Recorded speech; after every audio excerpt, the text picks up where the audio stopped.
नमस्कार, हिंदी साधन चैनल में आप सभी का हार्दिक स्वागत करती हूँ। आज के इस वीडियो में हिंदी साहित्य के महत्वपूर्ण प्रश्नों को लेकर मैं उपस्थित हूँ। यह आज का वीडियो आपके रिवीजन के तौर पर है। अगर आप हिंदी की प्रतियोगी परीक्षा देने जा रहे हैं तो इस वीडियो को ज़रूर देखें। आपको यहाँ से 4-5 प्रश्न ज़रूर ही परीक्षा में देखने को मिलेगा, यह मेरा गारंटी आपसे है। आप किसी भी हिंदी के चाहे टेट की तैयारी कर रहे हो, केवीएस की तैयारी कर रहे हो, यूजीसी नेट जेआरएफ की तैयारी कर रहे हो, आपके लिए यह वीडियो लाभदायक है। प्रश्न को पूरा अंत तक जरूर देखिएगा, रिवीजन जरूर कीजिएगा, क्योंकि रिवीजन बहुत ज़्यादा ज़रूरी होता है जब हम किसी भी प्रतियोगी परीक्षा में बैठने वाले होते हैं। तो आइए शुरू करते हैं।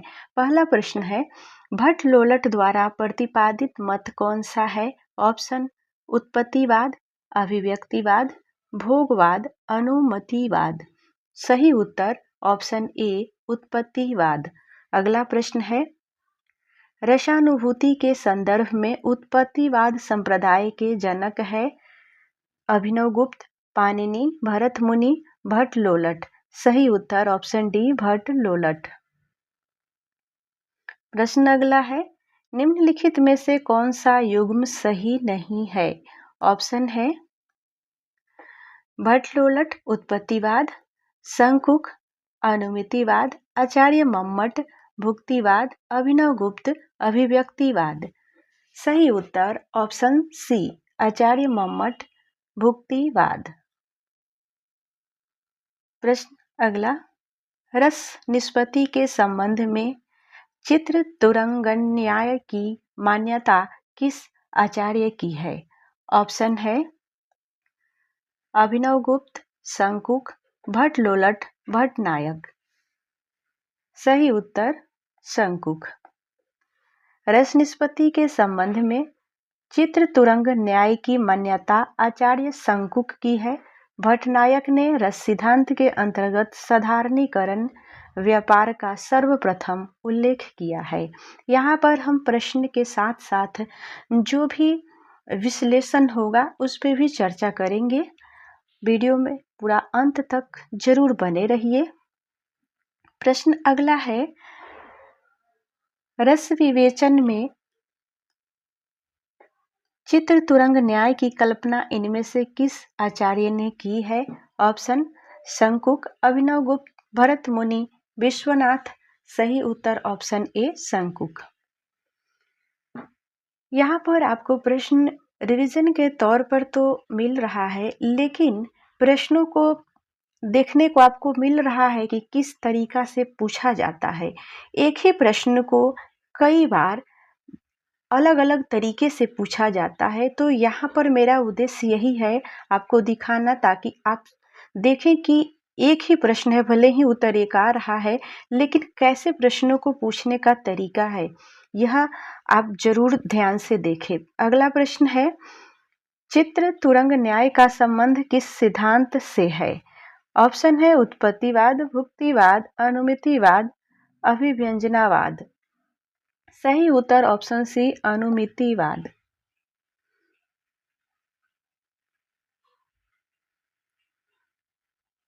प्रश्न है, सूची 1 का सूची 2 के साथ सुमेलित कीजिए और नीचे दिए गए कूट की सहायता से सही उत्तर चुनिए। सूची 1, सूची 2। सूची 1 में आचार्य का नाम दिया हुआ है, सूची 2 में उनका सिद्धांत है।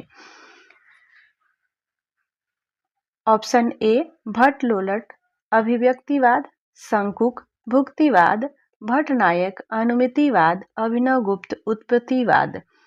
तो यहाँ पर सही उत्तर देखना हम चाहेंगे। आइए सही उत्तर देखते हैं। उत्तर इस प्रकार से है, भट्ट लोलट उत्पत्तिवाद, शंकुक अनुमितिवाद, भट्टनायक भुक्तिवाद, अभिनवगुप्त अभिव्यक्तिवाद। तो इस प्रकार से ऑप्शन बी सही हो जाएगा।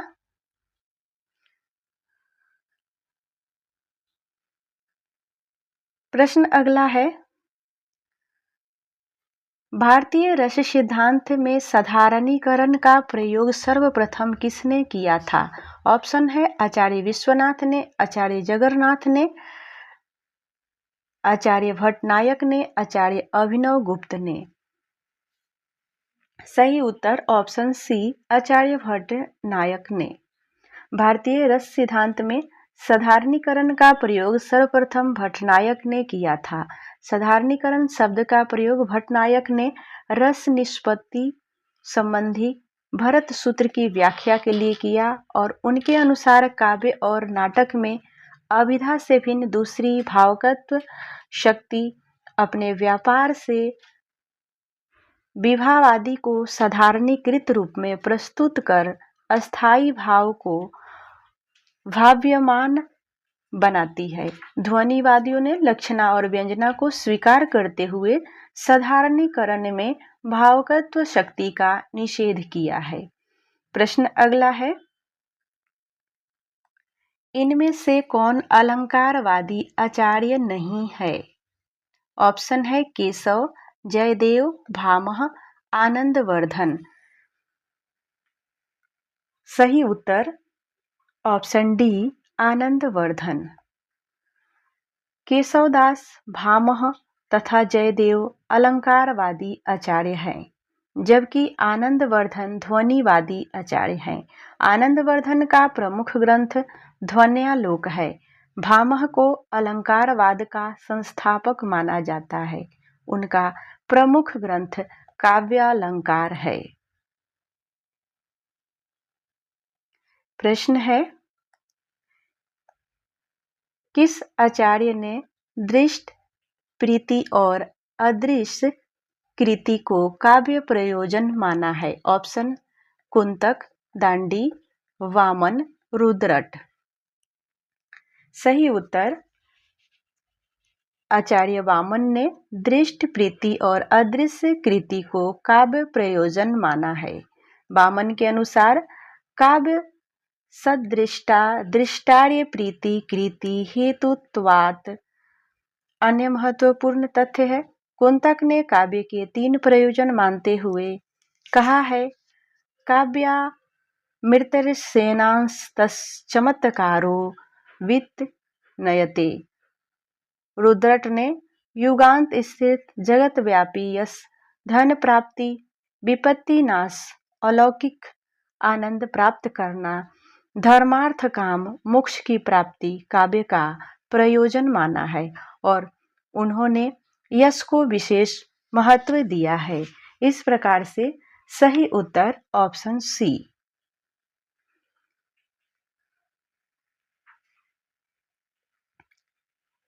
प्रश्न है, महिम भट्ट द्वारा प्रतिपादित सिद्धांत है?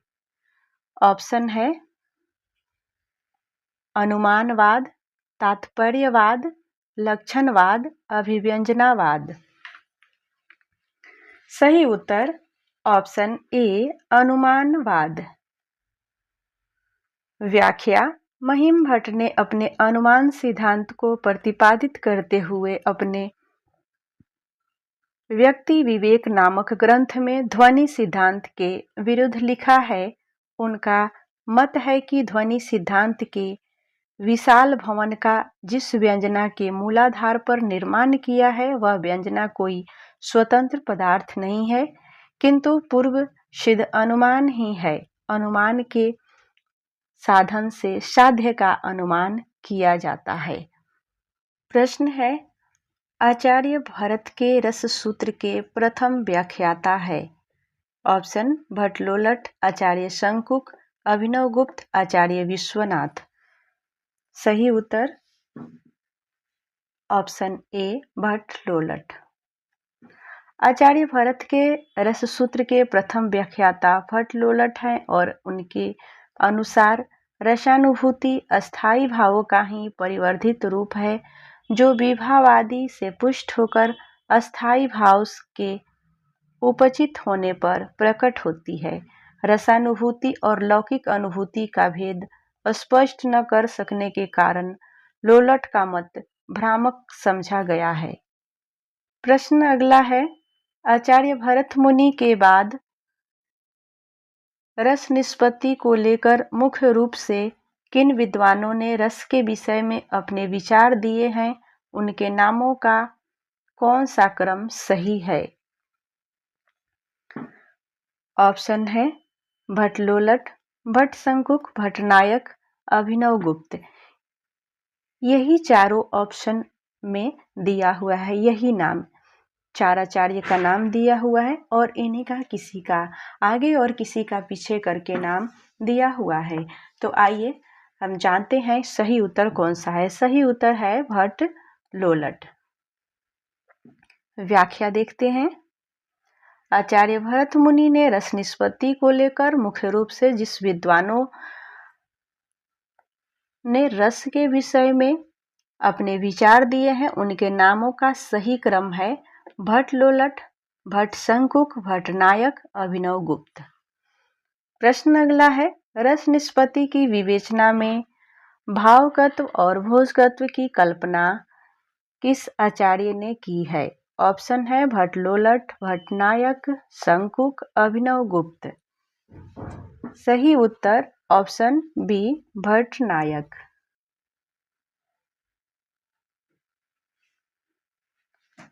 प्रश्न अगला है, रस सिद्धांत के व्याख्या करके सबसे पहले दर्शक की महत्ता किसने स्वीकार की है? ऑप्शन है भट्टनायक, अभिनवगुप्त, भट्टलोलट, शंकुक। सही उत्तर ऑप्शन बी अभिनवगुप्त। अभिनवगुप्त ने भट्टनायक की अनेक मान्यताओं का खंडन करते हुए साधारणीकरण को स्वीकार किया है, किंतु अब तक रस निष्पत्ति के सभी व्याख्याताओं द्वारा काव्य के पाठक या श्रोता के व्यक्तित्व की उपेक्षा होती रही है। किसी का भी ध्यान इस तथ्य की ओर नहीं गया है कि रसानुभूति में काव्य वस्तु के अतिरिक्त स्वयं पाठक का भी थोड़ा बहुत योगदान रहता है। अभिनवगुप्त ने इस ओर ध्यान देते हुए अभिव्यक्तिवाद की प्रतिष्ठा की है और उनके मत अनुसार काव्यास्वादन से पाठक के हृदय में किसी नए तत्व की सृष्टि नहीं होती, अपितु उनकी जन्मजात वासनाएं ही उद्वेलित होकर व्यक्त हो जाती है। प्रश्न अगला है, ब्रह्मानंद सहोदर किसे कहते हैं?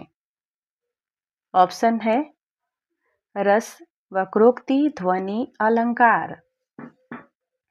सही उत्तर ऑप्शन ए रस। रस को ब्रह्मानंद सहोदर, ब्रह्मास्वाद सहोदर, लोकोत्तर चमत्कार प्राण, वेदांत स्पर्श सुन इत्यादि कहा गया है। रस का सर्वप्रथम उल्लेख भरत मुनि ने अपने नाट्य शास्त्र में किया है। प्रश्न अगला है, रस को नाट्य तक सीमित रखने का सर्वप्रथम विरोध किसने किया? ऑप्शन है भामह, रुद्रट, आनंदवर्धन, अभिनवगुप्त।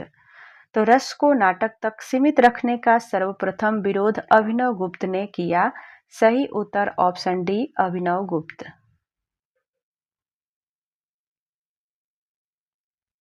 अगला प्रश्न है काव्य गुण से लिया गया प्रश्न है,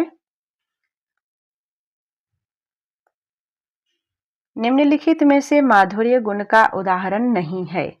ऑप्शन है बिनती सुन लो हे भगवान, हम सब बालक है नादान, मंद मंद मुरली बजावत अधर धरे, मंद मंद निकस्यो मुकुंद मधुवन ते, नील सरोहुत श्याम तरुण अरुण वारिज नयन, करहूं सो मम उर्धाम सदा क्षीर सादर सागर शयन।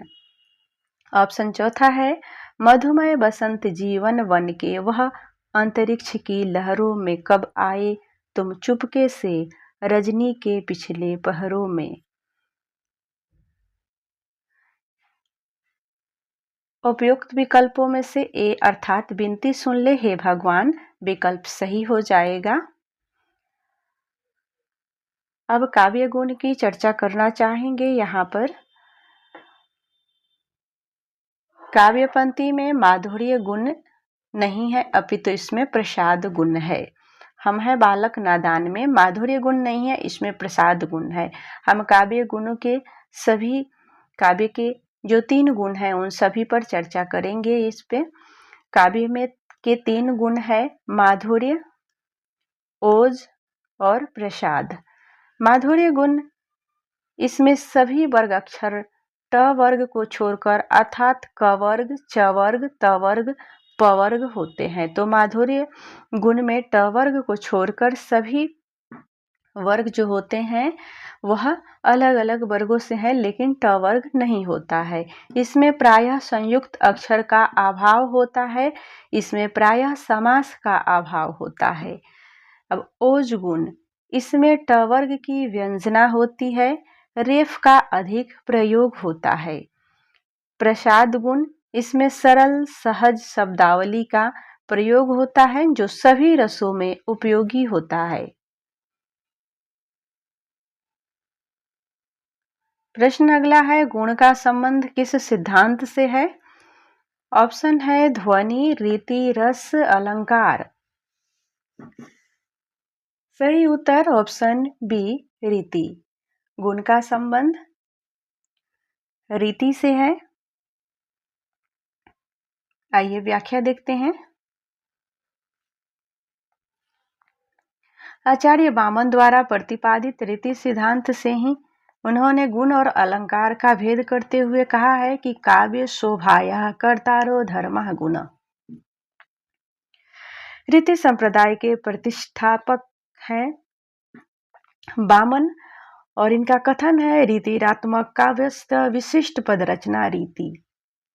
वामन की रचना है काव्य अलंकार सूत। काव्य अलंकार सूत वृत्ति के नाम से भी इसे जाना जाता है। वामन का समय है 8वीं शताब्दी से और इनका रीति शब्द का सर्वप्रथम प्रयोग करने वाले ये आचार्य है। इन्होंने पंचाली रीति की उद्भावना किया तथा रीतिरथ, वैदर्भी, गौड़ीय पंचाली का प्रतिपादन किया है। तो इस प्रकार से वामन के यहाँ पर हमने कथन भी देख लिया और इनकी रचना को देख लिया। अगर पूछा जाए कि वामन की कौन सी रचना है तो इनका रचना है काव्य अलंकार और इनका कथन है, आपको स्क्रीन पे दिख रहा होगा। कथन को भी आप जरूर याद रखेंगे।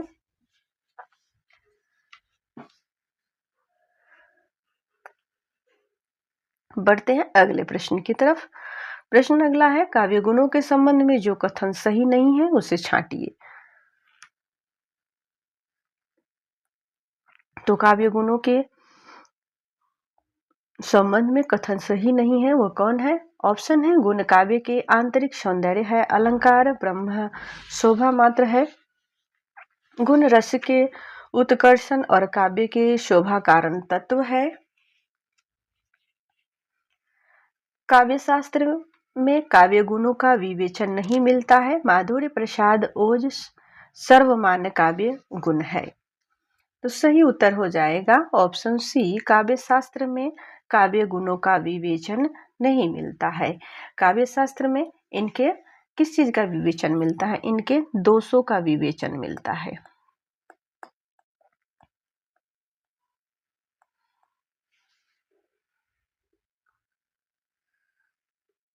प्रश्न अगला है, आचार्य भरत मुनि के काव्य गुणों की संख्या बताई गई है। कितनी संख्या बताई गई है?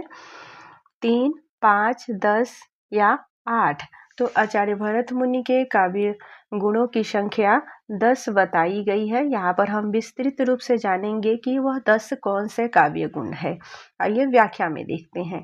काव्य के सौंदर्य की वृद्धि करने वाले और उनमें अनिवार्य रूप से नित्य विद्यमान रहने वाले धर्म को गुण कहते हैं। गुण की अवधारणा भरत मुनि के समय से ही मान्य है।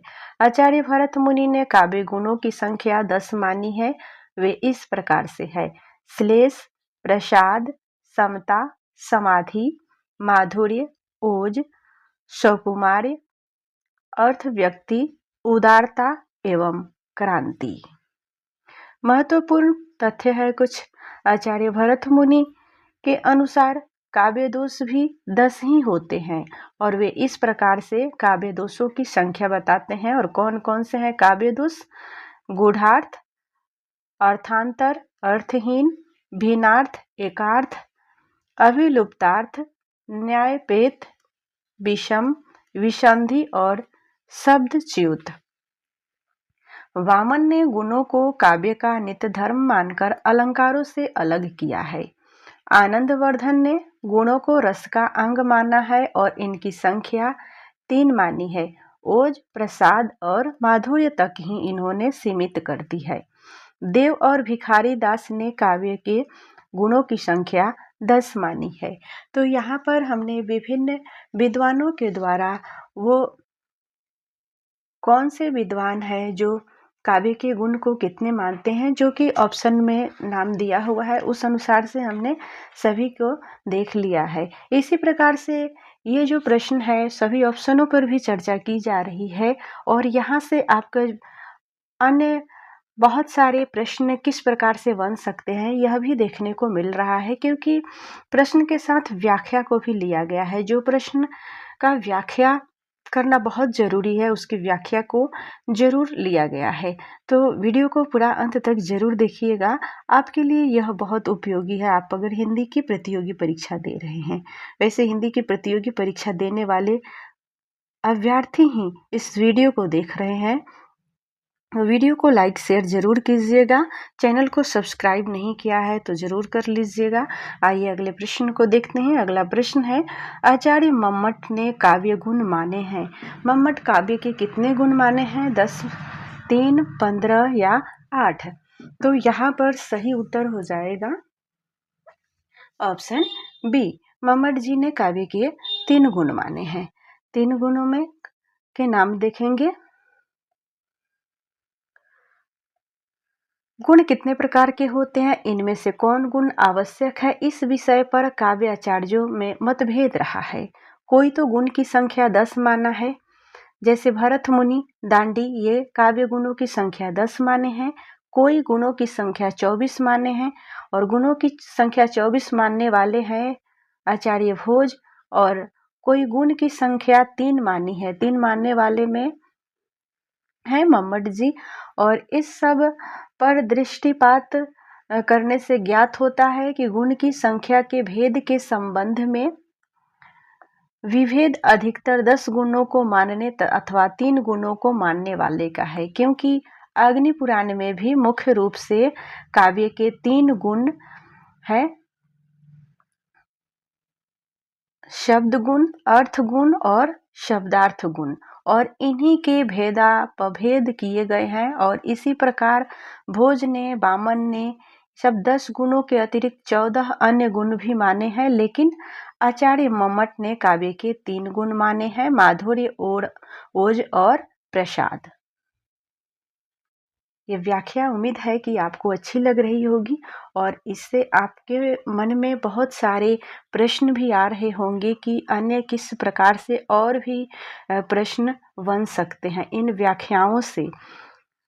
आप जब व्याख्या को देखिएगा ध्यान से तो आपको खुद ही समझ में आ जाएगा कि किस प्रकार से और प्रश्न बन सकते हैं। जो प्रश्न आपको स्क्रीन पर दिख रहा है उसके अलावा भी प्रश्न कैसे बन सकते हैं। तो वीडियो को पूरा एकाग्रचित्त होकर जरूर देखिएगा, क्योंकि काव्य शास्त्र से जो भी प्रश्न पूछा जाता है उससे बहुत ही कम यूट्यूब पर या आप कहीं भी देखिए कि कोई भी पढ़ा रहा हो तो काव्य शास्त्र से इतना अच्छे से आपको वीडियो कहीं नहीं मिलेगा। आपके इसी काव्य शास्त्र की तैयारी को कि कहीं अधूरी न रह जाए, इसी उद्देश्य से आज का ये वीडियो मैंने बनाया है। और इससे रिलेटेड एक और वीडियो हमने डाल दिया है यूट्यूब चैनल पर। आप जाकर वहाँ पर हिंदी साधन सर्च करेंगे तो आपको दिख जाएगा, यूजीसी नेट के प्लेलिस्ट में लगा हुआ है, तो वहाँ से आप उस वीडियो को भी चाहें तो देख सकते हैं। आइए अगले प्रश्न को देखते हैं। अगला प्रश्न है, सही युग्म चिन्हित कीजिए। ऑप्शन है वैदर्भी, माधुर्य, गौरीय, माधुर्य, पंचाली, ओज, गौरीय, प्रसाद। यहाँ पर सही उत्तर हम जानेंगे। सही उत्तर ऑप्शन ए हो जाएगा, वैदर्भी, माधुर्य। वैदर्भी रीति के संबंध में आचार्य विश्वनाथ का कथन है, आचार्य विश्वनाथ जी के कथन को देख लेते हैं। माधुर्य व्यंजक वर्णे रचना ललितलात्मकता आवृत्ति रल्यवृत्ति वैधर्वी रीति ऋष्यते, अर्थात माधुर्य व्यंजक वर्णों से युक्त समास रहित पद रचना को वैधर्वी रीति कहते हैं। यह रीति श्रृंगार करुण एवं शांत रस के लिए अधिक अनुकूल होती है। इसका प्रयोग विदर्भ देश के कवियों ने अधिक किया है, इसी से इसका नाम वैधर्वी रीति पड़ा। इसका एक अन्य नाम ललिता भी है। मम्मट ने इसे उपनागरिका कहा है। कुछ अन्य महत्वपूर्ण तथ्य, गौड़ीय रीति को पुरुड़वा भी कहते हैं। आचार्य मम्मट ने इसे परिभाषित करते हुए कहते हैं, ओज प्रकाश कैस्तु परुषा, अर्थात जहाँ ओज गुण का प्रकाश होता है वहाँ गौड़ीय परुषा रीति होती है। इसमें दीर्घ समास युक्त पदावली का प्रयोग उचित माना जाता है। पंचाली रीति के संबंध में यह कहा गया है कि माधुर्य सुकुमार्य का प्रपन्ना पंचाली है, अर्थात पंचाली में मधुरता और सुकुमारता होती है। प्रश्न अगला है, जब द्रास बटालिक टाइगर हिल की सीमा लगी गरजने, जब शहादत लेते हिमगिरी की चट्टानें लगी गरजने, तब जाग उठे ये शेर बबर पौरुष हुंकार उठा था, मातृभूमि की बलिवेदी पर लहू पुकार उठा था। उपयुक्त काव्य पंक्तियों में कौन सा काव्य गुण व्यंजित हो रहा है? ऑप्शन है माधुर्य, ओज, प्रसाद, उपयुक्त तीनों। सही उत्तर ऑप्शन बी, ओज। व्याख्या है, इस पंक्ति में ओज गुण है। ओज गुण वह है जिसमें चित्त में स्फूर्ति आ जाए, मन में तेज उत्पन्न हो जाए। ओज गुण से युक्त रस के आस्वादन से चित्त दीप्त हो उठता है, उसमें आवेग उत्पन्न हो जाता है। ओज गुण का क्रमशः वीर से विभत्स में और विभत्स से रौद्र में आधिक्य रहता है।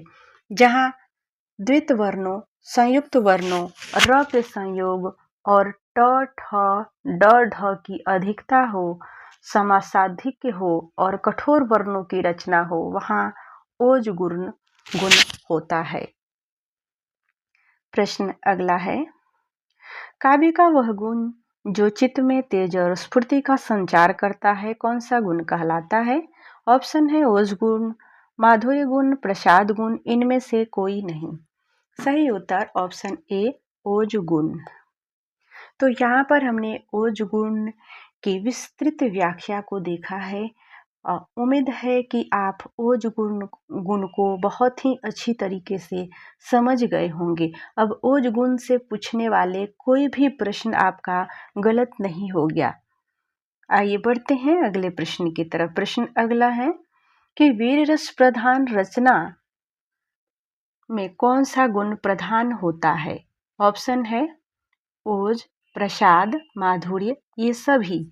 तो सही उत्तर ऑप्शन ए, ओज। प्रश्न अगला है, चिक्करही मरकट भालू छलबल करही जेही खल छिजही, यह पंक्ति में काव्य गुण है। ऑप्शन है प्रसाद, ओज, माधुर्य, उपयुक्त में से कोई नहीं। तो इस पंक्ति में कौन सा काव्य गुण है? सही उत्तर हो जाएगा ऑप्शन बी, ओज गुण। प्रश्न अगला है, माधुर्य गुण की किस रस में स्थिति होगी? ऑप्शन है करुण रौद्र, श्रृंगार करुण, श्रृंगार वीर, शांत वीर।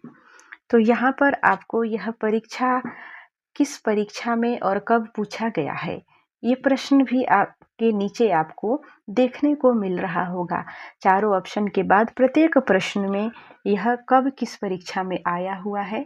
तो इस प्रकार से आप अपने प्रश्नों की तैयारी या जो भी प्रश्न की श्रृंखला है, ये किस प्रकार से आप उसका रिवीजन करें, और रिवीजन के दौरान आपके दिमाग में ये होना चाहिए कि आपका एग्ज़ाम किस तरह से निकल जाए, और आप इतना मेहनत करें कि आपका एग्ज़ाम निकल जाए। आप दिन रात एक करके मेहनत कीजिए, और जब भी कोई किसी भी क्लासेस को देखिए, मैं ये नहीं कह रही हूँ कि आप यूट्यूब पर केवल से हिंदी साधन को ही देखिए, आप जिस भी क्लास को देखते हैं देखिए, लेकिन रिवीजन ज़रूर कीजिए। और जब भी देख रहे हो तो कॉपी पेन लेकर ज़रूर बैठिए, नोट्स बनाते हुए ज़रूर रहिए, क्योंकि नोट्स यही एक आपका सबसे अंतिम हथियार होता है कि कम समय में आप रिवीजन करते हैं। कम समय में रिवीजन के लिए आप मोटी मोटी बड़ी बड़ी पुस्तकें को पढ़ने से आपका दिमाग विचलित हो सकता है, आपकी तैयारी में थोड़ी सी मंदी पड़ सकती है। इसलिए नोट्स ज़रूर बनाएं और नोट्स को रिवीजन ज़रूर करें। अगर आपने अभी तक कॉपी पेन नहीं लिया है तो ज़रूर कॉपी पेन ले लीजिए, और जो भी महत्वपूर्ण आपको लगे उसका नोट्स ज़रूर बनाइए। तो आइए व्याख्या को देखते हैं। माधुर्य गुण के श्रृंगार करुण रस में स्थिति होगी। प्रसाद, माधुर्य और ओज काव्य के 3 गुण माने जाते हैं। रसों में इनकी अवस्थिति इस प्रकार से है। तो सबसे पहले हम सही उत्तर को जानेंगे कि माधुर्य गुण की किस रस में स्थिति होगी। तो माधुर्य गुण श्रृंगार और करुण रस में इसकी स्थिति होगी।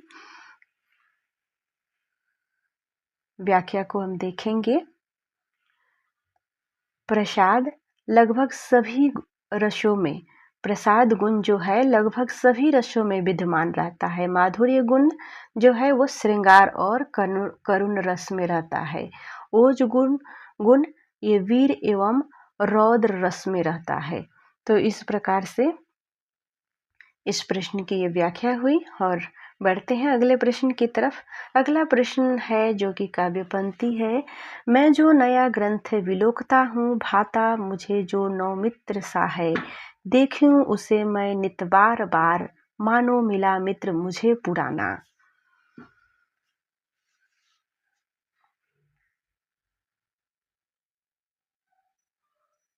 उपयुक्त काव्यांश में प्रयुक्त काव्य गुणों का नाम है। इस काव्यांश में प्रयुक्त काव्य कौन सा गुण है? तो ऑप्शन है प्रसाद, ओज, माधुर्य, इनमें से कोई नहीं।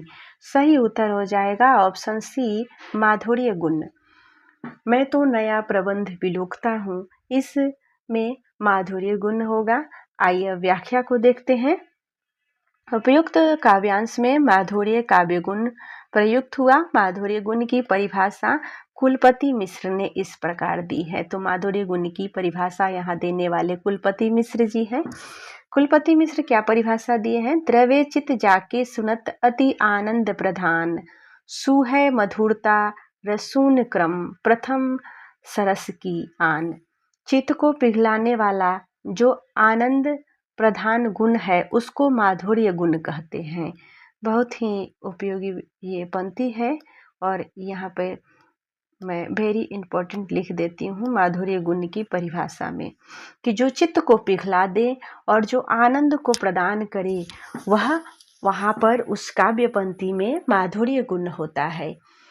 यह संयोग, श्रृंगार, करुण, विप्रलंभ और शांत में क्रमशः बढ़ता जाता है। माधुर्य रचना की आवश्यकता इस प्रकार से बताई गई है। ट, ठ, ड, ढ से भिन्न वर्ण आदि में अपने वर्णों के अंतिम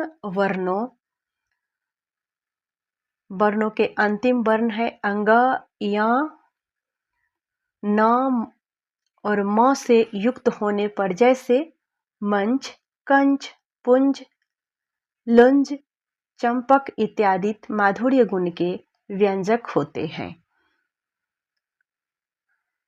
प्रश्न अगला है, यह भी काव्य पंक्ति से ली गई प्रश्न है और एनवीएस के ये एग्जाम में आया हुआ प्रश्न है।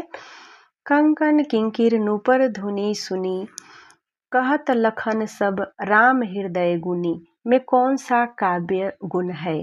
कंकर किनी नुपुर धुनी सुनी, कहत लखन सन राम हृदय गुनी। इसमें माधुर्य गुण है, प्रसाद गुण या ओज या इनमें से कोई नहीं है। तो सही उत्तर हो जाएगा ऑप्शन ए, माधुर्य गुण है। आइए व्याख्या को देखते हैं। जिस रचना को पढ़ते पढ़ते अंतःकरण द्रवित हो उठे वह रचना माधुर्य गुण वाली होती है। यह गुण संयोग श्रृंगार से करुण में, करुण से वियोग में, वियोग से शांत में अधिक अनुभूत होता है। कठोर वर्ण, कठोर वर्ण किसे माना गया है? ट, ठ, ड और ढ को छोड़कर माधुर्य एवं कोमल रचना माधुर्य गुण के मूल है। जैसे क से म तक के वर्ण, य, अंग, ढ़, न, म से युक्त वर्ण, हर्ष, र और ण आदि उपयुक्त पंक्तियों में घुंघरू की आवाज सुनकर श्री राम के मन में अनुराग पैदा होता है, इसीलिए यहाँ माधुर्य गुण है। प्रश्न अगला है, निरख सखी एक खंजन आए, फेरे उन मेरे रंजन ने, नयन इधर मन भाए। ये पंक्ति में कौन सा गुण है? ऑप्शन है ओज गुण, माधुर्य गुण, प्रसाद गुण, इनमें से कोई नहीं। सही उत्तर ऑप्शन बी, माधुर्य गुण। व्याख्या कुछ इस प्रकार से है। ट, ठ, ड, ढ को छोड़कर क से म तक के वर्ण, अंग, य, ण, न, म से युक्त वर्ण, हर्ष, र और न समास का अभाव या अल्प समास के पद और कोमल मधुर रचना माधुर्य गुण के मूल है। उपयुक्त पदों के नियमानुसार ट, ठ, ड, ढ, न रहित स्पर्श वर्ण है और भावा अनुसार पद है और समासा भाव है, अतः माधुर्य गुण की व्यंजना है। प्रश्न अगला है, निम्नलिखित पंक्तियों में से कौन सा काव्य गुण है? पंक्ति है, नील परिधान बिच सुकुमार, खिल रहा मृदुल अध खुला अंग, खिला हो ज्यों बिजली का फूल, मेघबन बिच गुलाबी रंग। ऑप्शन माधुर्य गुण, ओज गुण, प्रसाद गुण, रजोगुण। यहाँ पर प्रस्तुत पंक्तियां जयशंकर प्रसाद की कृति कामायनी से ली गई है और इसमें माधुर्य गुण है। लगभग पूरी कृति में प्रसाद जी ने माधुर्य गुण का प्रयोग किया है। तो इस प्रकार से सही उत्तर ऑप्शन ए। प्रश्न अगला है, बिंदु में थी तुम सिंधु अनत, एक सुर में समस्त संगीत, एक कलिका में अखिल बसंत, धरा पर थी तुम स्वयं पुनीत। इस उदाहरण में काव्य गुण है। ऑप्शन है ओज, प्रसाद, माधुर्य, इनमें से कोई नहीं। व्याख्या देखते हैं। प्रस्तुत पंक्तियां पंत जी के काव्य कृति पल्लव से ली गई है। तो यहाँ ये पंक्ति को देखकर उत्तर मिल गया कि ये पंक्ति कहाँ से है। तो पल्लव से ली गई है और पल्लव के रचयिता है सुमित्रा नंदन पंत जी। उपयुक्त उदाहरण में प्रसाद काव्य गुण है और इसमें प्रसाद काव्य गुण है। जिस प्रकार से सूखे ईंधन में अग्नि के समान अथवा स्वच्छ धुले हुए वस्त्र में जल के समान जो रचना पाठक के चित्त में सहसा व्याप्त हो जाती है, वही प्रसाद गुण कहलाती है। तो यहाँ पर सही उत्तर हो जाएगा ऑप्शन बी। प्रश्न अगला है, ये कई बार प्रश्न एग्जाम में पूछे गए हैं।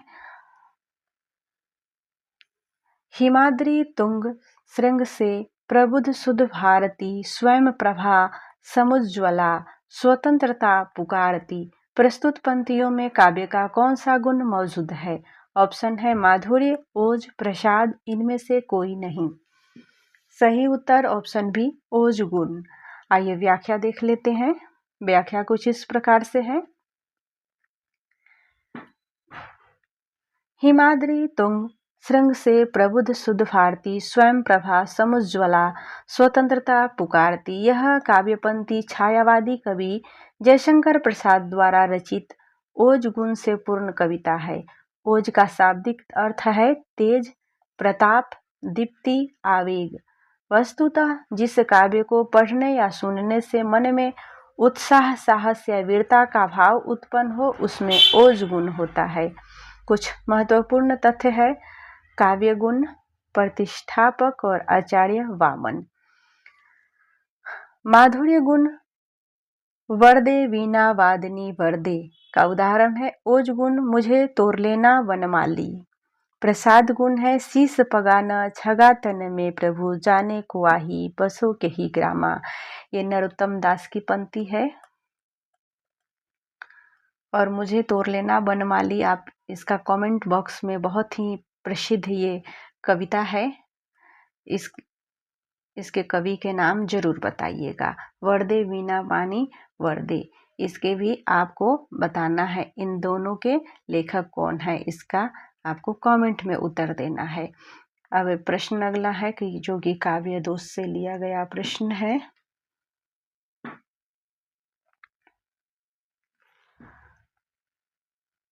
सबको जानत तुम्हें सारे जगत जहान, इस काव्य में कौन सा काव्य दोष है?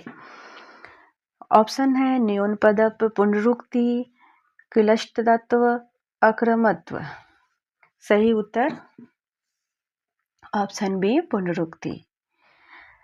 व्याख्या देखते हैं। सबको तुम्हें सारे जगत जहान वाक्य में पुनरुक्ति दोष है, क्योंकि इसमें जगत और जहान दोनों शब्दों का प्रयोग एक ही अर्थ में किया गया है। वस्तुतः पुनरुक्ति दोष तब होता है जब एक बार कही हुई बात को फिर कहा जाता है। प्रश्न अगला है, भामह के अनुसार काव्य में कितने दोष होते हैं? इस प्रश्न को हमने, अगर आपने उत्तर व्याख्या को देखा होगा, सुना होगा व्याख्या को अच्छे से, तो आप उत्तर दे चुके होंगे, क्योंकि इसकी व्याख्या हो चुकी है। तो भामह के अनुसार काव्य के कितने दोष होते हैं? गुण और दोष दोनों की चर्चा हुई थी। ऑप्शन है 5, 4, 17 और 9। तो आइए, भामह ने काव्य के 3 दोष माने हैं और इस ऑप्शन में 3 नहीं है, तो सही उत्तर हो जाएगा काव्य के उन्होंने 3 दोष माने हैं, जो कि किसी भी ऑप्शन में नहीं है। तो यहाँ पर ये चारों ऑप्शन गलत हो जाएगा। गलत ऑप्शन होने पर आपको विचलित होने की ज़रूरत नहीं है, आपको एक मार्क्स मिलेगा। आइए देखते हैं, भामह ने काव्य के 3 गुणों में से काव्य के 3 दोष माने हैं। सामान्य दोष, वाणी दोष, अन्य दोष। सामान्य दोष की संख्या 11 है, वाणी दोष में 4 है और अन्य दोष में 11 है।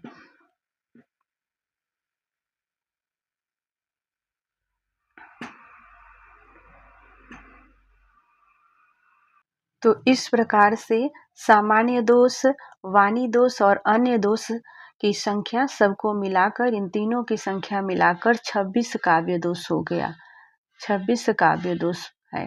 और सर्वप्रथम भरत मुनि ने नाट्यशास्त्र के 17वें अध्याय में 10 काव्य दोषों का उल्लेख किया है। वामन ने दोष को शब्दगत और अर्थगत मानते हुए उसके 4 भेद किए हैं। 4 भेद में है, पहला पद दोष, दूसरा है पदार्थ दोष, तीसरा है वाक्य दोष और चौथा है वाक्यार्थ दोष। मम्मट ने काव्य प्रकाश में 3 प्रकार के काव्य दोष माने हैं। उन्होंने 3 प्रकार के जो काव्य दोष माने हैं उसमें से है, पहला है शब्द दोष, दूसरा है अर्थ दोष, तीसरा है रस दोष। तो इस प्रकार से अलग अलग विद्वानों ने काव्य के जो दोष माने हैं वो हमने देख लिया है। बढ़ते हैं अगले प्रश्न में। प्रश्न अगला है कि अनुभावों और विभावों की कष्ट कल्पना किस प्रकार का दोष है? ऑप्शन है समास दोष, रस दोष, पद दोष या उपयुक्त में से कोई नहीं।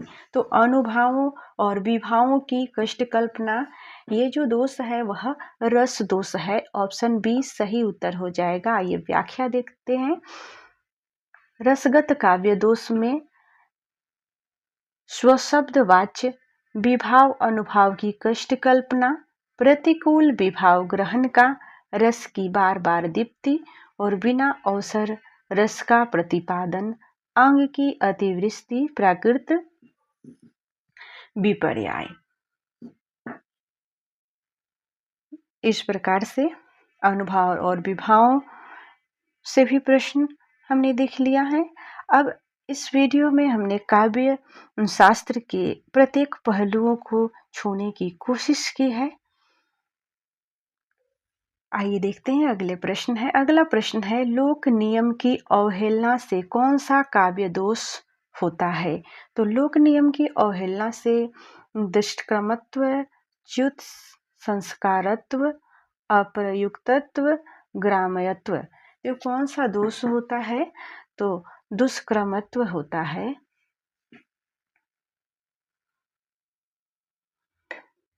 व्याख्या को देखते हैं।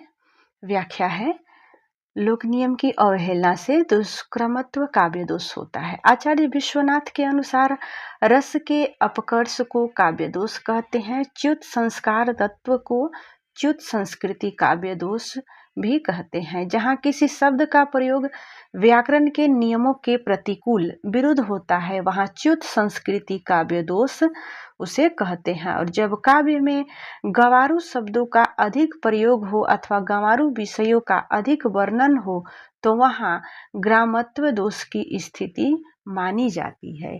तो यहाँ पर काव्य में जो ऑप्शन में दिया हुआ है ग्रामत्व दोष, तो हमने ग्रामत्व दोष को भी देखा है कि ये किस प्रकार का दोष होता है।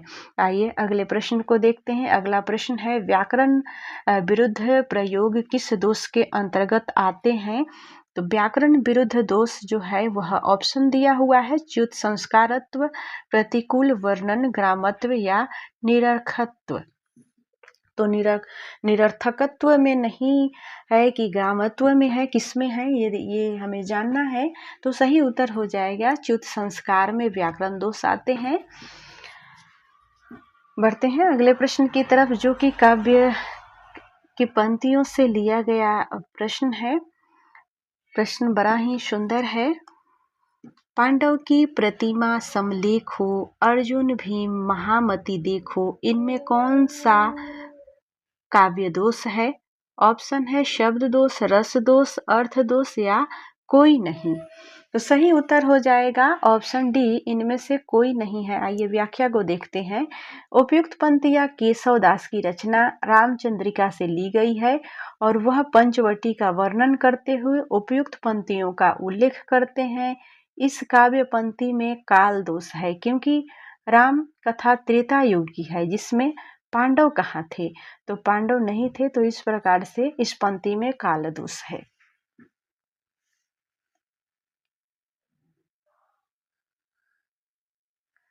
प्रश्न अगला है, कंकन कण्विक रनित नुपुर थे, हिलते थे छाती पर हार, मुखरित था कलरव गीतों में, स्वर लय का होता अभिसार, बिछुरे तेरे सब आलिंगन, पुलक स्पर्श का पता नहीं, मधुमय चुंबन कातरताए आज न मुख को सता रही। उपयुक्त काव्य पंक्तियों में कौन सा काव्य दोष लक्षित हो रहा है? ऑप्शन है काल दोष, वचन दोष, लिंग दोष, च्युत संस्कृति दोष। सही उत्तर ऑप्शन बी, वचन दोष। वचन दोष किस प्रकार से है? आइए देखते हैं व्याख्या के द्वारा।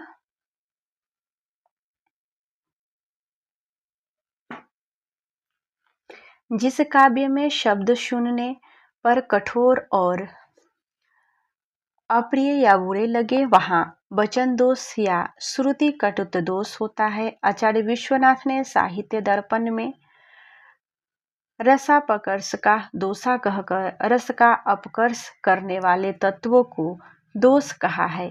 मुख्य रूप से काव्य दोष 3 प्रकार के होते हैं, शब्द दोष, अर्थ दोष, रस दोष। श्रृंगार, करुण, शांत जैसे रसों के प्रसंग में कठोर वर्णों या शब्दों का प्रयोग करने पर वचन दोष होता है। उपयुक्त पंक्तियों में यही काव्य दोष है, तो इसमें वचन दोष है। अगला प्रश्न है, काव्य दोषों के कितने प्रकार बताए गए हैं? ऑप्शन है 8, 3, 10, 7। सही उत्तर ऑप्शन बी 3। काव्य के दोषों के प्रकार 3 बताए गए हैं।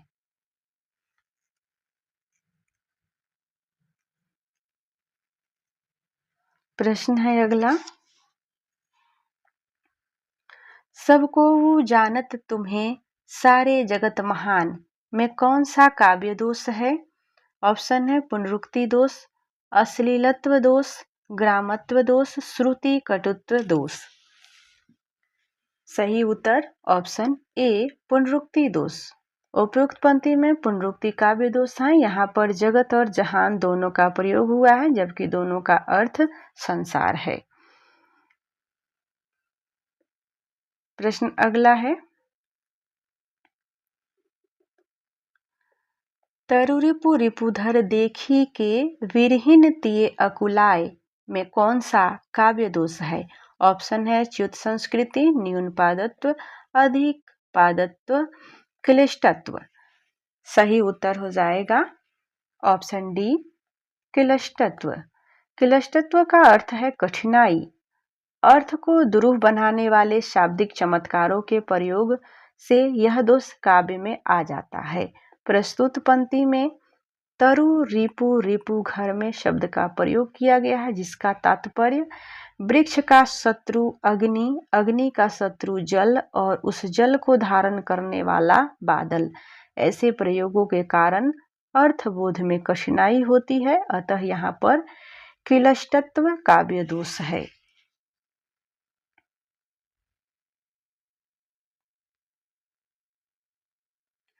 प्रश्न अगला है, सुंदर है विहग सुमन, सुंदर मानव तुम सबसे सुंदरतम में कौन सा काव्य दोष है? ऑप्शन है अधिक पादत्व, अप्रतितत्व, दुष्क्रमत्व, क्लिष्टत्व। सही उत्तर ऑप्शन ए अधिक पादत्व।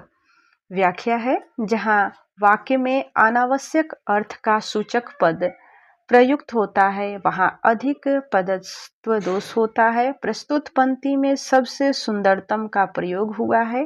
यहाँ सबसे सुंदर शब्द का प्रयोग अनावश्यक है, क्योंकि सुंदरतम का अर्थ ही सबसे सुंदर होता है।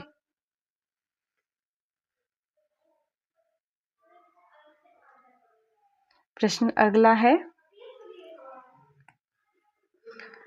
काव्य दोषों की सर्वप्रथम व्याख्या प्रस्तुत करने वाले ग्रंथ है। ऑप्शन है नाट्यशास्त्र, काव्य अलंकार, साहित्य सर्वस्व, काव्य अलंकार सूत। सही ऑप्शन हो जाएगा उत्तर काव्य अलंकार सूत। व्याख्या है, काव्य दोषों की सर्वप्रथम वैज्ञानिक व्याख्या आचार्य वामन द्वारा रचित ग्रंथ काव्य अलंकार सूत्र में मिलती है।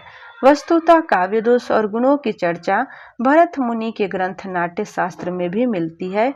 भरत मुनि 10 काव्य गुण और 10 काव्य दोष मानते हैं। प्रश्न अगला है, काव्य दोष का लक्षण बताने वाले आचार्य विश्वनाथ की उक्ति है। ऑप्शन है गुण विपर्यात्मकता नो दोषः। दूसरा ऑप्शन है रसापकर्षक का दोषः। तीसरा ऑप्शन मुख्यार्थ हतिर दोषः। चौथा ऑप्शन उद्वेगजनक को दोषः। सही उत्तर ऑप्शन बी रसापकर्षक दोष। आइए व्याख्या देखते हैं। व्याख्या है, काव्य दोषों के संदर्भ में रसवादी आचार्य विश्वनाथ मम्मट से प्रभावित हैं। मम्मट की भांति उनका भी मत है कि दोष वह तत्व है जो मुखार्थ का अपकर्ष अर्थात रस की हानि करता है। रसाकर्षण दोष, यह हानि 3 प्रकार से होती है। 3 प्रकार से होती है। कौन कौन से? रस प्रतीति में विप्रलंभ के द्वारा, अवरोध के द्वारा, रस प्रतीति में विघ्न के द्वारा। तो इस प्रकार से आज हमने इस वीडियो में जितना भी प्रश्न देखे हैं हमने, तो ये सभी काव्य शास्त्र से, काव्य गुण, काव्य दोष से लिए गए प्रश्न हैं और बहुत ही आपके लिए उपयोगी और महत्वपूर्ण है। ये वीडियो आपको कैसा लगा हमें कमेंट के द्वारा जरूर बताइएगा। वीडियो देखने के लिए सभी को बहुत बहुत धन्यवाद।